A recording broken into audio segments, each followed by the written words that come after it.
is a man who is known to a majority of you, that is the Pokot South Member of Parliament, David Pkosing, came mainly to the limelight for a majority of Kenyans when he did filed a petition at the United Nations Security Council and Assembly of State Parties in which he was seeking to have the office of the prosecutor at the ICC investigated over the process of recruitment of witnesses in the case facing the Deputy President William Ruto and Joshua Arap Sang. He managed to lobby over 150 members of parliament to be able to push for this petition. So we get to meet him tonight. He's here in studio. So let's quickly get a brief from him regarding what he has done and, of course, what are his plans regarding that particular petition. Thank you so much, Mheshimiwa, for coming to our studios. Very good. Thank Karibu you. sana. Thank you. All right. Tell us a little bit about David Pkosing, the man that we don't normally see on TV. Yes. That's a very good question. I think I've also been seen in TV. This is not the first time for me to be on TV. But as you said earlier, what we did last November was a petition, a very successful petition. And I want to thank honorable members who signed to that petition. There were actually 190 members of parliament, not 150. Because, I said over 150. Yeah, over 150. Yes. But, honorable members would like to be accurate. That there are 190 members who signed that petition from both sides of the House, from opposition, or rather from the minority, the majority, from Senate and National Assembly. And members were very convinced that at that particular time, last year, November, what we realized using the Rome Statute was that the office of the prosecutor was not open to scrutiny, right? And therefore, they were changing goalposts all the time. And I think what Kenyans remember very well is Rule 68, that, they went in between and said, we want to use Rule 68. And we're asking ourselves, why would somebody change goalposts? Do they have something that they want to do? And therefore, that is why we then looked back and say, look, but there have been a question on witnesses in Kenya. And nobody has raised that issue properly within the system of law, right? Under the Rome Statute. Nobody has raised that issue. And even if we were to raise, where will we raise? And that is why then we came back to the petition to ask Assembly of State Parties. And I think Kenyans remember that Assembly of State Parties is like the legislative arm of the court, which is ICC.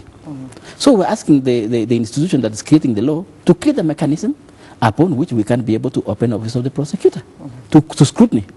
And that is why we drafted the petition and we won. Tell us about the lobbying. How are you able to get 190 members of parliament to actually sign this particular petition? I think that's a very good question. And simply I will say, number one is that the issue was critical. And honorable members don't stand just anyhow. They first of all must be convinced about the issue. What was the issue? The issue was at that particular time, the environment at that particular time was, as I told you, changing of goalposts by ICC. Meaning that they were actually very unfair, to our Deputy President and our brother Joshua Arap Sang. And these are innocent guys, Number two, witnesses had already withdrawn, right? Look at the witnesses Bensouda was bringing to the court. Somebody was saying, I was coached, I was told this. I don't believe. Right? So, exonerating the Deputy President and Joshua Arap Sang. Number three, and there was a very good example last week, which I was also in the media, that can you imagine the prosecutor, Bensouda, was bringing people even who are dead to have said that they participated in the last post-election violence. They brought the late Honorable Lotodo, and said, what? No, one of the witnesses, was brought to say that Lotodo participated in planning for the post-election violence. Lotodo died in 2000, and then somebody came, which is a witness, and demonstrating that these were wrong witnesses. So how do you, Achenga, bring a witness to come and tell the court that somebody who died planned the post-election violence? There's something wrong in that office. And that is why members at that particular time were convinced that our Deputy President and our brother Joshua Arap Sang are suffering from a situation where they never participated or they never did anything. Kenyans and particularly honorable members were very convinced about that. And two, because our brothers are suffering, we're asking ourselves then, how do we bring in the question that Officer Bensouda should be, or OTP should be investigated? And that's why we went for IOM. So the members were very convinced. It was very easy to convince. It was very easy because it was straightforward. And of course, myself, I don't collect signatures for other purposes. We collect it to save the country. We were saving the country. So was it by a coincidence that, your petition came immediately after the Member of Parliament for Gatundu South, Moses Kuria, raised the issue about witness fixing and things like that? Was it a coincidence or it was a well choreographed? No, I will say, of course, I will say we are one team. First of all, I really thank my brother, Honorable Kuria, for bringing up that issue. And remember, we are one team. We want to save this country. How do we save the country? Let us do away with these issues.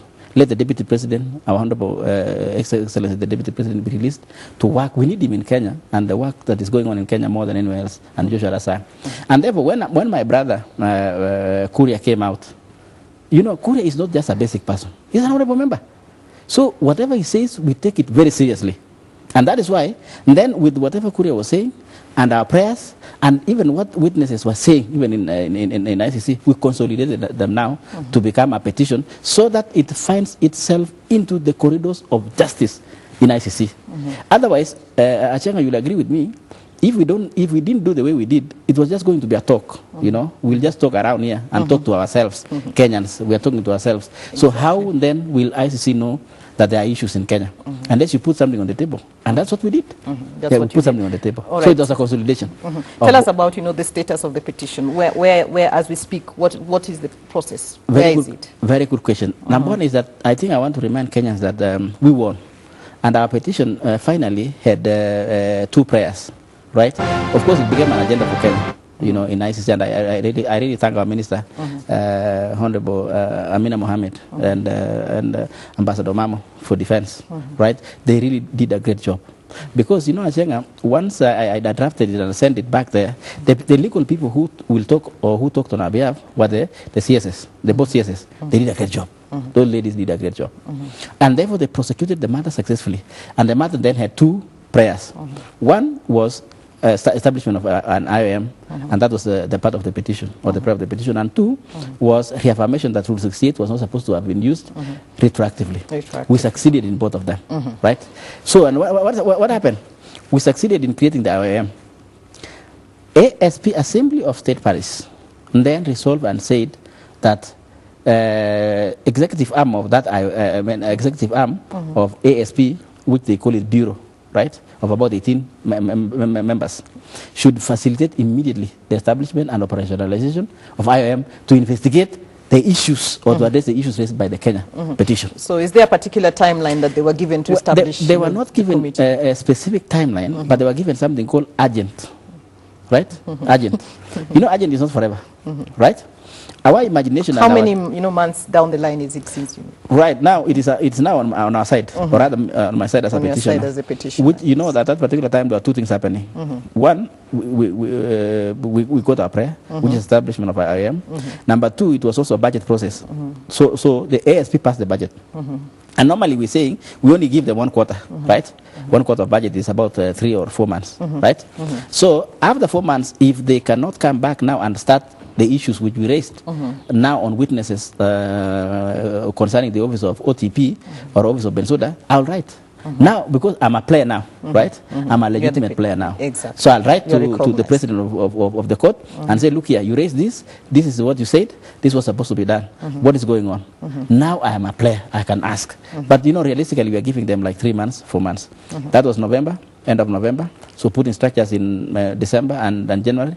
So by end of February this month, if nothing is happening, I'm going to write. I'm going to write to them to remind them. All right, let's now focus on what happened the AU meeting last week, where the president was able to put a proposal in front of the AU, and indeed they adopted it. That it's time for Africa to come up with a roadmap to consider pulling out of the ICC. Do you think it's the best interest of Africa to pull out of the ICC, given what we are seeing in some of the countries, like what's happening in Burundi? Who will be held accountable? Let me tell you, Cheng. In fact, we should have done that a long time ago. First of all, we were not supposed to have even entered this thing called ICC. And let me tell Kenyans, and I want to tell you, I wish you go to one of these Assembly of State Parties discussion. Then you will know where Africa is. Africa is one of the biggest single constituency forming ASP, about 34 countries, right, in Africa. But in the discussions, during the deliberations, Africa is nowhere. And I'll tell you this, we were very frustrated as Kenyans. We were very frustrated. That was my first time to attend the ASP. I was very frustrated as an individual. Why? Because, can you imagine, Achenga? And this is, let the Kenyans listen to this. We are a state party, meaning we have equal rights like any other state parties. How many state parties are there? About 123 countries. We are one of them with equal rights. Hopefully. And then you are presenting an agenda for the state parties to discuss your agenda. And somebody says, no, wait a minute. We will discuss whether we'll approve it or not. How? If you are a state member, if you are a member of this, an equal member, why would somebody ask you and say, no, look, we will discuss and see whether we'll approve you or not? Kenya and Africa is taken as a secondary citizen and secondary state. So equality is relative. Equality is not there. Number two, we are increasingly feeling that ICC is being used to harass African leaders. Basically, they're using to harass African leaders and say, you know what, if you are doing like that, we will arrest you. We are doing this, we'll arrest you. How on earth are you, or one small court, which was not elected by the people of Kenya, harass our own elected leaders, and particularly the president. And it's very clear. We are saying, and there's increasing feeling that the court is not for Africans. So do you think it is prudent, to establish a court for Africa, a court that will take care of, the interests of African citizens who actually are, victims of some of these human rights abuses? Our president has been in forefront in doing that, and we are supporting it, in calling and saying, look, let's start our own mechanism that will understand the situation of Africa. But even before I say that, Ashenga, let me tell you this. Let's go back to whatever is happening now in Syria. It is terrible. What happened in Iraq was terrible by Americans and the so-called allies and so on. Have you seen anybody from America being called to ICC? They are not members. No. You see, whether you are a member or you are not a member, the Security Council can write to ICC. Like now, Sudan is not a member, but the President al-Bashir has a case in ICC. Nobody has written about America, nobody has written about Britain, nobody has written about these big countries. And that is why, look at what Mugabe said last week in AU. He said the right thing, that I think we are not being treated equal. And we are not treated equal. And unless we say, and we are going to say, and we support our presidents, we support His Excellency the President Uhuru Kenyatta, the way he said that let's develop a roadmap, I will follow what our leaders are saying. This is not our court. But even as Africa, we say, we need a court that, understands Africa and, is able to follow some of the things that Africa believes in. And then you look at, what's happening in Kenya here, the issue with our judiciary, already allegations of, judges bribing other judges, what is happening, the investigation against one of the members of the Supreme Court. I mean, will you really convince Kenyans that Africa is ready to have its own justice system that they can believe in? I will convince. And the only way to convince Kenyans, of course, this is an issue, right? And I'm not going to go into it because already that one is in the process. We will know what happens very soon, right? Whether there was bribe or there was no bribe, we will know that. But it's not unique to Kenya, Achenga. Let's go back to FIFA. Let's ask ourselves, FIFA is being run by Wazungus, right? Fully. And what happened? Now there is a case that say, oh, you know what, 50 years ago, there was bribe to, so you what, or appointing, World Cup is going here, so people are influenced, people are bribed. There is no angel, Achenga. But what is big in this ICC thing about Africans pulling themselves out is the feeling. Let me tell you, justice should not only be seen, should not be discussed in courtroom. It must be seen that it's done. In the ICC, there's no justice in Africa. There's no justice for us. And I will just ask you this very basic question, Chenga, on behalf of Kenyans. Let's go back to even the case we have. If the witnesses themselves have said, they have said nothing that is concerning or directly concerning the deputy president, that case you should have thrown long time ago. If, for example, in a normal case, hata kama kwako, for example, even in a village court, leave alone ICC, in a village court in my constituency, if somebody reports to an old man or that old man and say, you know what, I'm complaining about so and so, having taken my goat, and tomorrow both of them come and say, you know what, we have resolved. Oh, sorry, it was a mistake. This guy did not take my goat actually got lost. Now I find my goat. Why would you, as a court, proceed and say, you know what, I don't care. I will deal with the information which you gave me earlier, which is recanted evidence. Is there any justice there, Acheng? If the witness himself has said, I don't believe, on that. Please leave me alone. Then you change the rules and say, oh, ngoja 1 minute. Mimi nitawachana na wewe, but I'll continue with what you told me earlier. So whose interest are you doing this case? That's why we are saying there's no justice in ICC. There's no justice for our brothers. Mheshimiwa, as you know, we demand justice for those who are, accused. Yes. How do you always answer this question when, I'm sure people stop you and ask you, what about the victims? How do you, I have been asked that question many times. And even when I was developing my petition, I have been asked that question very many times. And my simple answer is this. Let us be realistic and be humans. That must we sacrifice the two brothers just because of the word victims? Must we? First of all, did they commit? Now these one are also victims. The deputy president and the son are victims of what I'll call international conspiracy. Right? Of people trying to prove that we are the big brothers against Africa. Must we sacrifice the deputy president just to teach lesson for Africa? No. Just for, and say, how do we balance this? We will not balance a wrong with another wrong. Let us address the victims in their own way. And what the government has done, it's done a lot. It has resettled the victims. They have paid them.